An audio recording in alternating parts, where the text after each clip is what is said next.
Welcome everyone, myself Anamika Sharma. Today I am going to discuss about stress physiology. Right, तो what is stress? सबसे पहले तो हमें यही पता होना चाहिए कि स्ट्रेस है क्या. So any external condition that adversely affect normal growth and normal development of plant, उसी को क्या बोलते हैं, स्ट्रेस बोलते हैं. तो क्या होता है कि एक एक्सटर्नल कंडीशन की वजह से प्लांट में नॉर्मल जो ग्रोथ हो रही होती है, नॉर्मल जो मेटाबॉलिज्म चल रहा होता है, नॉर्मल डेवलपमेंट प्रोसेसेस जो चल रही होती है वो क्या हो जाती है, अफेक्ट हो जाती है. उसी कंडीशन को क्या बोला जाता है, स्ट्रेस बोला जाता है. राइट. और स्ट्रेस जो होते हैं वो दो तरह से हो सकते हैं. There are two type of stress. First is a abiotic stress and second one is a biotic stress. अब बायोटिक और एबायोटिक तो सभी को पता ही होता है क्या होता है. बायोटिक मतलब जो लिविंग ऑर्गेनिज्म के थ्रू होगा, राइट. और एबायोटिक जो नॉन लिविंग थिंग्स के थ्रू होगा, राइट. अगर मैं एबायोटिक स्ट्रेस की बात करूं कि प्लांट में कौन सा एबायोटिक स्ट्रेस होता है, तो आप एक एग्जाम्पल के थ्रू याद रख सकते हो. जैसे हो गया वाटर. तो अगर वाटर ज़्यादा अमाउंट में प्रेजेंट होगा तब भी कि एक स्ट्रेसफुल कंडीशन क्रिएट हो जाएगी प्लांट के लिए. अगर वाटर जो होता है वो लो अमाउंट में प्रेजेंट होगा तब भी एक स्ट्रेसफुल कंडीशन क्रिएट हो जाएगी प्लांट के लिए. राइट. और अगर मैं टेम्परेचर की बात करूँ तो टेम्परेचर अगर हाई अमाउंट में होगा, या सॉरी हाई टेम्परेचर होगा, तो भी क्या होगा, एक स्ट्रेसफुल कंडीशन होगी प्लांट के लिए. और अगर टेम्परेचर जो होगा वो लो या चिलिंग टेम्परेचर होगा तब भी क्या होगा, प्लांट के लिए एक स्ट्रेसफुल कंडीशन हो जाएगी. ठीक है, तो ये था एबायोटिक स्ट्रेस. अगर बायोटिक की मैं बात करूँ तो बायोटिक होता है लिविंग ऑर्गेनिज्म के थ्रू. ठीक है, किसके थ्रू होगा, लिविंग के थ्रू होगा. तो लिविंग आपको पता ही है कौन कौन से होते हैं. जैसे हमारे पैथोजन हो गया, पैरासाइट्स हो गए, इवन निमेटोड्स हो गए, फंजाई हो गई, virus, bacteria, they all come under the biotic stress वाली कंडीशन. राइट. तो प्लांट में दो तरह के स्ट्रेस होते हैं. एक होता है बायोटिक स्ट्रेस, एक होता है एबायोटिक स्ट्रेस. अब प्लांट क्या करता है, प्लांट के ऊपर स्ट्रेस तो हो रहा है, राइट, चाहे वो बायोटिक है चाहे एबायोटिक है. तो प्लांट उससे बचने के लिए कुछ रिस्पॉन्स शो कर रहा होता है. ठीक है, रिस्पॉन्सेज. प्लांट जो होते हैं वो बहुत से रिस्पॉन्सेज शो करते हैं स्ट्रेस के अगेंस्ट. अभी हम देखेंगे कौन कौन से रिस्पॉन्सेज होते हैं. ठीक है, so let's start with our topic. पहले तो हमें पता होना चाहिए बायोटिक स्ट्रेस है क्या. अभी मैंने आपको बता भी दिया बायोटिक स्ट्रेस कौन कौन से फैक्टर्स के थ्रू हो सकता है. तो यहाँ पे आएंगे लिविंग फैक्टर. कौन कौन से, या तो वो पैरासाइट हो सकता है, पैथोजन हो सकता है, राइट, इवन माइक्रोब्स के थ्रू हो सकता है, या तो फंजाई के थ्रू हो सकता है, निमेटोड के थ्रू हो सकता है. ठीक है, देखो all comes under the biotic stress. तो ये सारे प्लांट में एक ऐसी एडवर्स कंडीशन क्रिएट कर देते हैं जिसकी वजह से प्लांट की जो नॉर्मल ग्रोथ होती है, नॉर्मल डेवलपमेंट हो रही होती है, या मेटाबॉलिज्म होता है, वो सारा का सारा इफेक्ट हो जाता है. ठीक है, और एक स्ट्रेसफुल कंडीशन जो होती है वहाँ पे क्रिएट हो जाती है. सेकेंड आते हैं एबायोटिक स्ट्रेस के ऊपर. तो एबायोटिक स्ट्रेस में अगर मैं बात करूँ तो मैंने आपको पहले भी बोला कि या तो वो वाटर स्ट्रेस हो सकता है, राइट, और या तो वो टेम्परेचर स्ट्रेस हो सकता है. वाटर अगर लो होगा तब भी स्ट्रेस होगा, राइट. अगर वाटर हाई होगा तब भी क्या होगा, स्ट्रेस होगा. अगर टेम्परेचर हाई होगा तब भी स्ट्रेस होगा, राइट. और टेम्परेचर अगर लो होगा तब भी क्या हो जाएगा, स्ट्रेस होगा. सैलिनिटी की बात होती है. सैलिनिटी का मतलब होता है साल्ट स्ट्रेस. तो प्लांट में अगर सॉइल में अगर साल्ट ज़्यादा है तब भी प्लांट के ऊपर क्या हो सकता है, एक स्ट्रेस कंडीशन क्रिएट हो सकती है, राइट. क्योंकि वहाँ पे क्या होता है, सल्यूट अगर ज़्यादा हो गया तो प्लांट क्या करता है, वाटर इजीली अपटेक नहीं कर पाएगा, जिसकी वजह से प्लांट में एक स्ट्रेसफुल इन्वायरमेंट बन जाएगा, राइट. या तो एक मिनरल स्ट्रेस हो सकता है. मिनरल में टॉक्सिसिटी भी हो सकती है या तो डेफिशिएंसी हो सकती है. अब आपको पता होना चाहिए टॉक्सिसिटी का क्या मतलब होता है, डेफिशिएंसी का क्या मतलब होता है. टॉक्सिक आप तब बोल सकते हो एक किसी मिनरल को जब वो किस मात्रा में प्रेजेंट हो, हाई अमाउंट में प्रेजेंट हो. किसी भी प्लांट में अगर मिनरल हाई अमाउंट में प्रेजेंट होता है तो वो क्या कहलाता है, वो उसकी टॉक्सिसिटी या टॉक्सिक लेवल कहलाता है, राइट. और अगर डेफिशिएंसी का मतलब होता है जब मिनरल की क्या हो सकती है, मिनरल बहुत लो अमाउंट में प्रेजेंट होता है सॉइल में, तो क्या हो जाता है, मिनरल की डेफिशिएंसी हो जाएगी. ठीक है. Oxidative stress comes under also abiotic stress. Oxidative stress का मतलब होता है ऑक्सीजन के थ्रू होने वाला स्ट्रेस. आपको पता भी होगा जब हम साइकिल्स पढ़ते हैं, C3 साइकिल पढ़ते हैं, तो आपको पता होगा जो रबिस्को वहाँ पे स्ट्रोमा में एंजाइम होता है, राइट. लीव्स में एक एंजाइम होता है जिसका नाम होता है रबिस्को. रिबिस्को के पास दो तरह की एक्टिविटीज़ होती है, एक होती है ऑक्सीजनेज एक्टिविटी, एक होती है कार्बोक्सीजनेज एक्टिविटी, राइट। अगर इन्वायरमेंट में ऑक्सीजन ज़्यादा होगा तो वो ये वाली एक्टिविटी शो करता है, अगर CO2 ज़्यादा होगा तो वो कार्बोक्सिलेज एक्टिविटी शो करता है।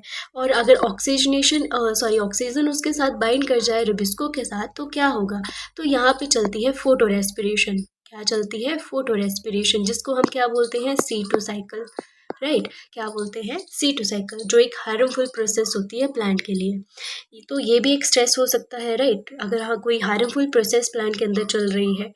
इसके साथ साथ ऑक्सीडेटिव स्ट्रेस की वजह से ROS की प्रोडक्शन भी होती है। What is ROS?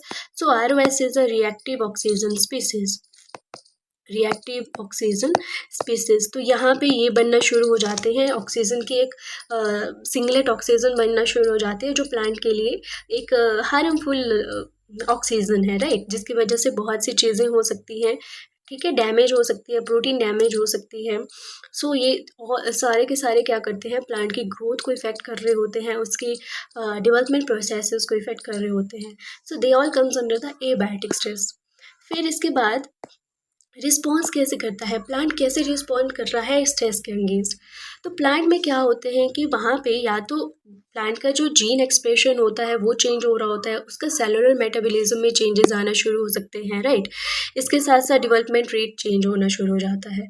तो after gene expression cellular metabolism changes which change the growth and development rate, ठीक है। तो प्लांट में जब कभी भी स्ट्रेस आता है तो उसकी ग्रोथ में चेंजेस आना शुरू हो सकते हैं, मेटाबॉलिज्म में चेंजेस आना शुरू हो सकते हैं।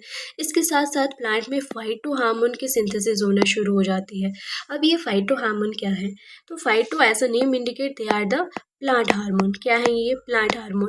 प्लांट में क्या बनना शुरू हो जाते हैं, हार्मोन की सिंथेसिस होना शुरू हो जाती है, जो किससे बचाएंगे प्लांट को, स्ट्रेस से बचाएंगे। जैसे कि जस्मोनिक एसिड, जस्मोनिक एसिड जो होते हैं वो हर्बीवोरी में काम कर रहे होते हैं, राइट। हर्बीवोरी अगर किसी प्लांट के ऊपर हो रही होगी तो जस्मोनिक एसिड प्रोड्यूस होगा। एब्सिसिक एसिड आप सभी को पता होगा क्या है, एक स्ट्रेस हार्मोन है, राइट।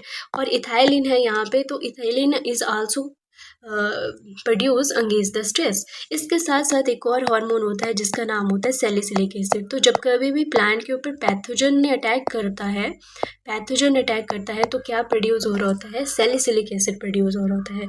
सो दैट प्लांट में एक सिग्नल चला जाता है कि प्लांट को अब कैसे अपने लिए क्या करना पड़ेगा, अपने लिए बचाव करना पड़ेगा, किससे, पैथोजन से।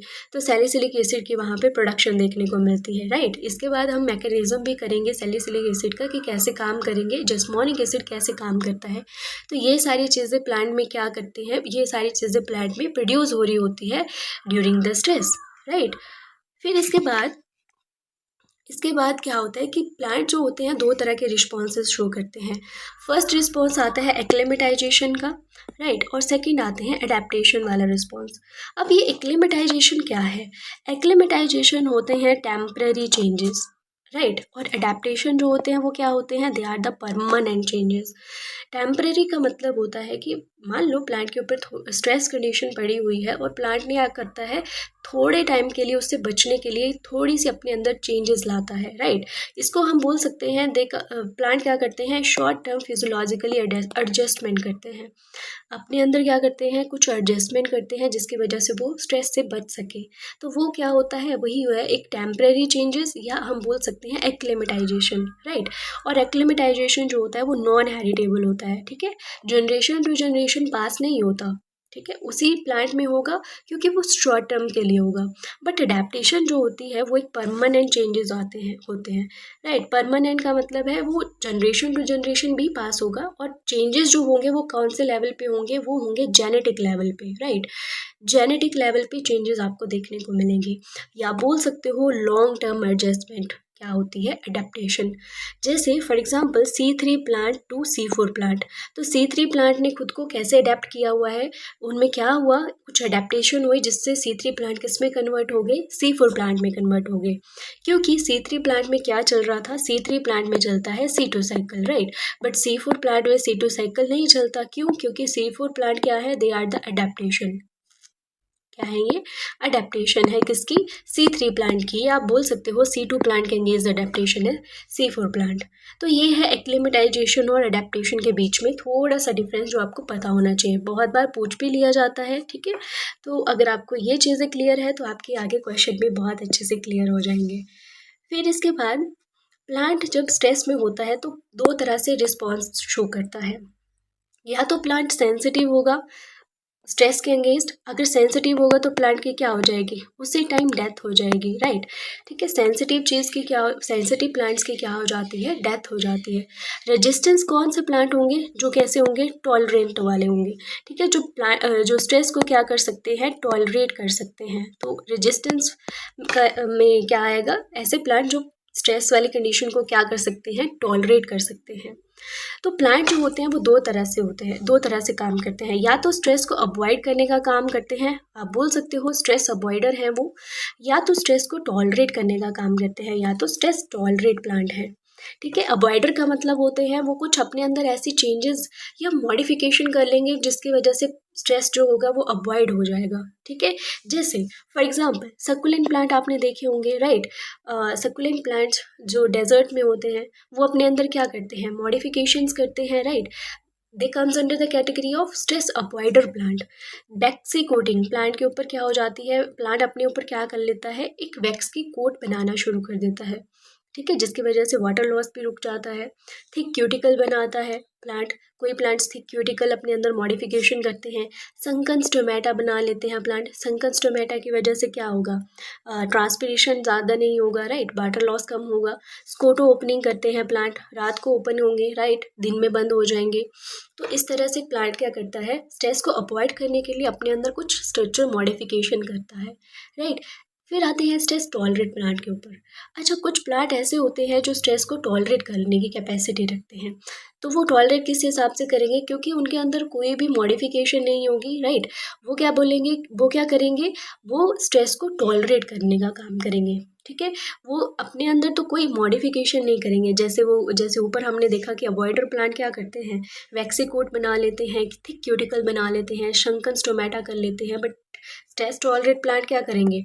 वो ऐसा कुछ भी मॉडिफिकेशन नहीं करेंगे। They do not have any structure modification for avoiding the stress. But यहाँ पे होगा क्या कि यहाँ पे ये अपनी ग्रोथ को थोड़ा कम कर लेंगे, राइट, रेट ऑफ फोटोसिंथेसिस को कम कर लेंगे, इसके साथ साथ ट्रांसपिरेशन को भी कम कर लेंगे, जिसकी वजह से प्लांट को स्ट्रेस को अवॉइड करने के लिए या स्ट्रेस को टॉलरेट करने के लिए उसको हेल्प मिलेगी। ठीक है, तो ये थी कुछ स्ट्रैटेजी प्लांट की टू अवॉइड द स्ट्रेस। ठीक है, thank you so much for watching my video.